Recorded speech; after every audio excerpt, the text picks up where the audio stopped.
Episode 3 کے start میں دکھایا جاتا ہے مسٹر ہارلی کو خواب میں آواز سنائی دے رہی ہوتی ہے کہ جنگل کے لوگ مارٹی کو پکڑنے کے لیے آئیں گے، اس سے پہلے اسے کسی محفوظ جگہ پر پہنچا دو، تمہارے پاس وقت بہت کم ہے اور اب تم اپنی آنکھیں کھول دو۔ پھر وہ اپنی آنکھیں کھولتا ہے اور مارٹی اس کے پاس موجود ہوتا ہے۔ مارٹی کہتا ہے کہ میں آپ کے لیے پریشان تھا اور یہ سب میری وجہ سے ہوا ہے۔ مسٹر ہارلی کہتے ہیں کہ تم محفوظ ہو، کوئی بات نہیں۔ پھر وہ چھوٹی سی ڈائری مارٹی کو دیتے ہوئے کہتے ہیں کہ تم اور تمہارے دوست یہاں سے محفوظ نہیں ہیں، تم گرینڈ ڈیزرٹ کراس کر کے کرسٹل سٹی جاؤ، وہاں میرا دوست تمہیں تلاش کر لے گا۔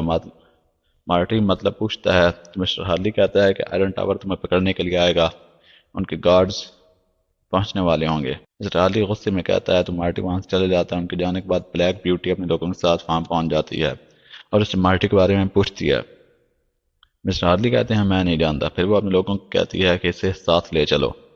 پھر دکھایا جاتا ہے مارٹی، ایلی اور بٹنز ایک گاڑی میں سفر کر رہے ہوتے ہیں اور ایلی کہتی ہے یہ 10,000 میل کا ہے اور ہمیں اس گاڑی میں ایک ہفتہ مکمل سفر کرنا پڑے گا۔ پھر پریزیڈنٹ کو دکھایا جاتا ہے جس کے پاس روبوٹس کا لیڈر بھی موجود ہوتا ہے۔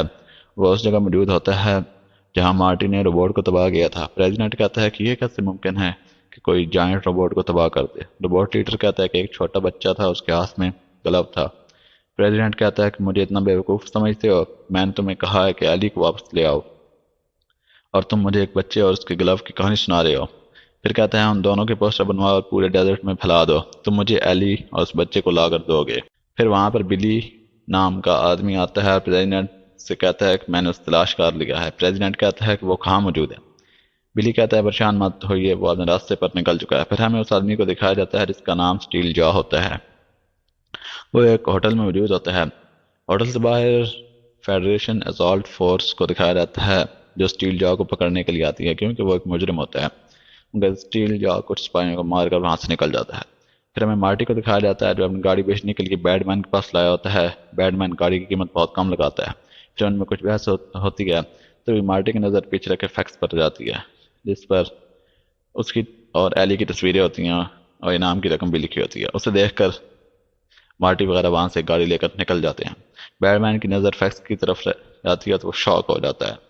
وہ تینوں بھاگ رہے ہوتے ہیں تو انہیں وہ پوسٹر ہر جگہ نظر آتے ہیں۔ وہ اسے پڑھتے ہیں تو ان پر ان کے بارے میں انعام لکھا ہوتا ہے اور ان کے بارے میں ڈیٹیلز لکھی ہوتی ہیں۔ پھر اچانک ان کی گاڑی بند ہو جاتی ہے۔ وہ گاڑی سے اترتے ہیں۔ کچھ دیر بعد بٹنز کو بائکس نظر آتی ہیں جو ان کی طرف آ رہی ہوتی ہیں۔ وہ انہیں اپنی طرف بلاتا ہے۔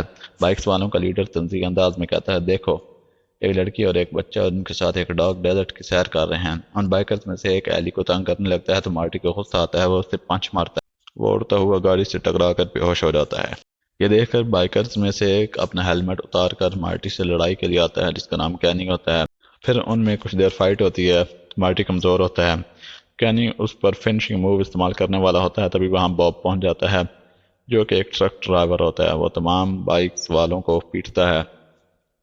مارٹی اور ایلی اور بٹنز کو ساتھ لے کر رفو چکر ہو جاتا ہے۔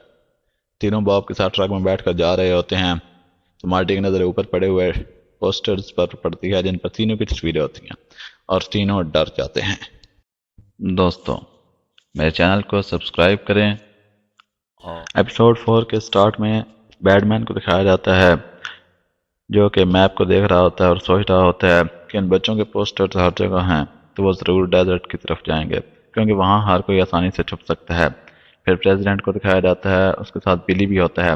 دونوں باتیں کر رہے ہوتے ہیں۔ پریزیڈنٹ کہتا ہے سب کچھ بھول جاؤ اور پہلے ایلی کو واپس لاؤ۔ میں نے تمہیں کہا تھا کہ کسی کو بھیجو جو لڑکی کو اور ساتھ میں لڑکے کو بھی پکڑ کر لائے۔ کیا تم جانتے ہو کہ ایلی نے کسی پروجیکٹ کے بارے میں کیا کیا بتایا ہے؟ اسی وقت سٹیل جا کی آواز آتی ہے۔ وہ کہتا ہے کہ تم اس لڑکی کو مجھ پر چھوڑ دو۔ پھر مارٹی کو دکھایا جاتا ہے جو کہ ٹرک میں سفر کر رہے ہوتے ہیں۔ ٹرک کے پیچھے پولیس کا سائرن سنائی دیتا ہے اور باب کسی بٹن کو دبا کر اس سیٹ کو پیچھے کی طرف پلٹ دیتا ہے جس پر مارٹی اور اس کے ساتھی بیٹھے ہوتے ہیں۔ مارٹی اور اس کے ساتھی ٹرک کے ساتھ ایک کیبن میں گر جاتے ہیں۔ ٹاور سیکورٹی والے پھر پہنچ جاتے ہیں۔ اس کے ساتھ ایک پولیس مین بھی ہوتا ہے۔ وہ ٹرک چیک کرتے ہیں مگر مارٹی اور اس کے ساتھی اسے نہیں ملتے۔ پھر باب گاڑی لے کر روانہ ہو جاتا ہے۔ راستے میں مارٹی باب سے پوچھتا ہے کہ تم نے ہماری ہیلپ کیوں کی جبکہ تم جانتے ہو کہ ہم پر انعام ہے؟ باب کہتا ہے کہ تمہیں کرسٹل سٹی جانا ہے اور میں راستہ جانتا ہوں اور میں تمہیں وہاں پہنچا دوں گا۔ میں کچھ پیسوں کی خاطر بچوں کو بیچ نہیں سکتا۔ مارٹی اور اس کے ساتھی باب کا شکریہ ادا کرتے ہیں۔ پھر ہمیں سٹیل جا کو دکھایا جاتا ہے جو بلی کے ساتھ ڈیل کر رہا ہوتا ہے۔ کہتا ہے کہ اگر میں بچوں کو پکڑ کر لاؤں تو مجھے کیا ملے گا؟ بلی کہتا ہے کہ تمہیں لڑکے کو لانے کے 10 لاکھ گلڈز ملیں گے، لڑکی کو لانے کے دوسری مرتبہ 10 لاکھ گلڈز ملیں گے، جو کہ ان کی کرنسی ہوتی ہے، گلڈز۔ پھر پریزیڈنٹ کہتا ہے تمہارے پاس 2 ہفتے ہیں، تم ایلی کو واپس پہنچا دو۔ سیل جا کہتا ہے میں ایک پروفیشنل ہوں اور یہ کام میرے لیے مشکل نہیں ہے، میں 2 دنوں میں ایلی کو پہنچا دوں گا۔ پھر ہمیں بائکرز کو دکھایا جاتا ہے جن کے پاس بیڈ مین آتا ہے، مارٹی کے بارے میں پوچھتا ہے تو بائکرز اس کا مذاق اڑاتے ہیں، لیکن بیڈ مین کے پاس ایک روبوٹ ہوتا ہے، وہ روبوٹ بائکرز کی پٹائی کرتا ہے، وہ اس طرف گیا ہے تو وہ بیڈ مین اس طرف چلا جاتا ہے۔ پھر ہمیں دکھایا جاتا ہے مارٹی سامان اٹھا کر اسٹور میں رکھنے میں باب کی مدد کر رہا تھا، ایری اور بٹنز بھی مدد کرتے ہیں۔ باب اور مارٹی میں باتیں ہوتی ہیں، مارٹی کہتا ہے کہ کیسے آپ نے بائکرز کو پیٹا ہے، آپ نے تو کمال ہی کر دیا۔ باب کہتا ہے مجھ پر اٹیک کرو، مارٹی اٹیک کرتا ہے تو باب اس سکھاتا ہے کہ کیسے اٹیک سے بچ کر کاؤنٹر اٹیک کرنا ہے۔ اسی طرح 2-3 بار مارٹی کرتا ہے۔ پھر ہمیں اسٹیل جا کو دکھایا جاتا ہے جو کہ آئرن ٹاور سے اپنی کار میں بیٹھ کر نکل رہا ہوتا ہے اور پریزیڈنٹ اور بلی اسے CCTV میں دیکھ رہے ہوتے ہیں اور کسی جائگنٹور کو ایکٹیویٹ کرنے کی باتیں کر رہے ہوتے ہیں۔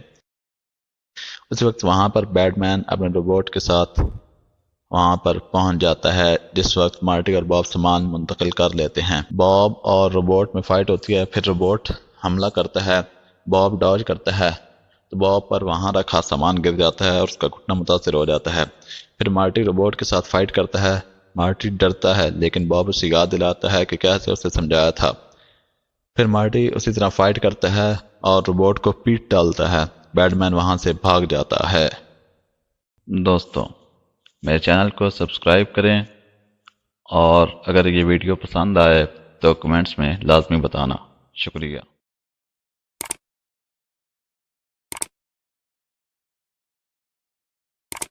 ایپیسوڈ 5 کے سٹارٹ میں ہمیں بائکرز کے لیڈر کو دکھایا جاتا ہے جسے کینی پوسٹر دکھا رہا تھا جن میں مارٹی اور اس کے دوستوں کی تصویریں تھیں۔ کینی کہہ رہا تھا اس بچے کو ایک روبوٹ لے کر گیا ہے اور اسی نے ہمیں پیٹا تھا۔ ان کا لیڈر کہتا ہے کہ بچوں کو تلاش کر کے 5 ملین حاصل کریں گے اور باب کو ایسا سبق سکھائیں گے وہ کبھی بھول نہیں سکے گا۔ پھر ہمیں مارٹی وغیرہ کو دکھایا جاتا ہے جو باب کو سامان کے نیچے سے نکال چکے ہوتے ہیں۔ باب کھڑا ہونے کی کوشش کرتا ہے لیکن پھر بیٹھ جاتا ہے کیونکہ اس کے گھٹنے میں شارٹ سرکٹ ہو چکا ہوتا ہے۔ بٹنز کہتا ہے کہ یہاں میلوں دور تک کوئی الیکٹریشن نہیں ملے گا۔ پھر ایلی کہتی ہے میں دیکھتی ہوں۔ ایلی دیکھتی ہے اور تاریں کچھ آپس میں ملی ہوتی ہیں۔ پھر ایلی تاریں ٹھیک کرتی ہے اور کہتی ہے سپارکنگ ہو رہی تھی، اب ٹھیک ہے، تم کھڑے ہو جاؤ۔ پھر کہتی ہے تم وقتی طور پر ٹھیک ہو لیکن تمہیں نیا پارٹ انسٹال کروانا پڑے گا۔ باب پوچھتا ہے کہ تم نے کیسے درست کر دیا؟ ایلی کہتی ہے یہ ایک لمبی کہانی ہے اور وہاں سے چلی جاتی ہے۔ پھر ہمیں گیف کو دکھایا جاتا ہے جو کہ ایک غار میں آگے بڑھ رہا ہوتا ہے، اچانک نیچے گر جاتا ہے، اس کے آس پاس لیزر آن ہو جاتا ہے اور آواز سنائی دیتی ہے کہ حرکت مت کرنا۔ پھر گیف اپنا تعارف کرواتا ہے کہ میں ایون فیملی کا 9th گارڈین ہوں۔ پھر آواز آتی ہے ثابت کرو تم ایون فیملی کے گارڈین ہو۔ پھر وہ بہت سی باتیں کہتا ہے اور اس کی تلوار تمام لیزرز کو ختم کر دیتی ہے۔ پھر ہمیں بلیک بیوٹی کو دکھایا جاتا ہے جو کہ ڈاکٹر چین کے پاس آتی ہے۔ بلیک بیوٹی کہتی ہے اس نے نہیں بتایا مارٹی کہاں ہے۔ ریڈ آئی کہتا ہے میں نے سوچا تھا ایون فیملی کو ڈسٹرائے کر دیا لیکن ایک بچ گیا تھا، میں چاہتا ہوں تم اسے پکڑ کر لاؤ۔ اس وقت پیچھے سے آواز آتی ہے کہ مجھے اس پر یقین نہیں ہے۔ پھر اسے دکھایا جاتا ہے اس کا نام سکار ہوتا ہے۔ ڈاکٹر چین دونوں سے کہتا ہے مجھے وہ لڑکا چاہیے، تم دونوں جا کر لاؤ گے۔ پھر ہمیں مسٹر چارلی کو دکھایا جاتا ہے جو کہ پریزن میں ہوتے ہیں اور سوچ رہے ہوتے ہیں گرینڈ ڈیزرٹ بہت خطرناک جگہ ہے، اپنا خیال رکھنا مارٹی۔ پھر ہمیں ایلی کو دکھایا جاتا ہے جو کہ خواب دیکھ کر ڈر جاتی ہے اور کہتی ہے وہ لوگ ہمیں تلاش کر لیں گے، یہاں سے چلو۔ مارٹی اس کا مطلب پوچھتا ہے تو ایلی کہتی ہے پریزیڈنٹ کچھ بہت برا کرنے والا ہے، وہ بہت خطرناک ہے۔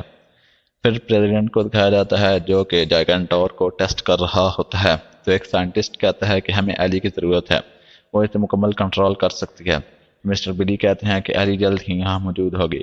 پریزیڈنٹ کہتا ہے کہ میرا مکمل پلان اس لڑکی کے دماغ پر ڈیپینڈ ہے۔ پھر ہمیں باب کو دکھایا جاتا ہے جو مارٹی کو جگا رہا ہوتا ہے کیونکہ بائکرز کا لیڈر وہاں پہنچ چکا ہوتا ہے۔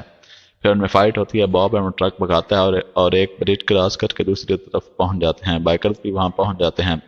پھر اسی وقت وہاں یلو کلر کا دھواں پھیل جاتا ہے اور مارٹی اور اس کے ساتھی بے ہوش ہو جاتے ہیں۔ دوستو میرے چینل کو سبسکرائب کریں اور اگر یہ ویڈیو پسند آئے تو کمنٹس میں لازمی بتانا۔ شکریہ۔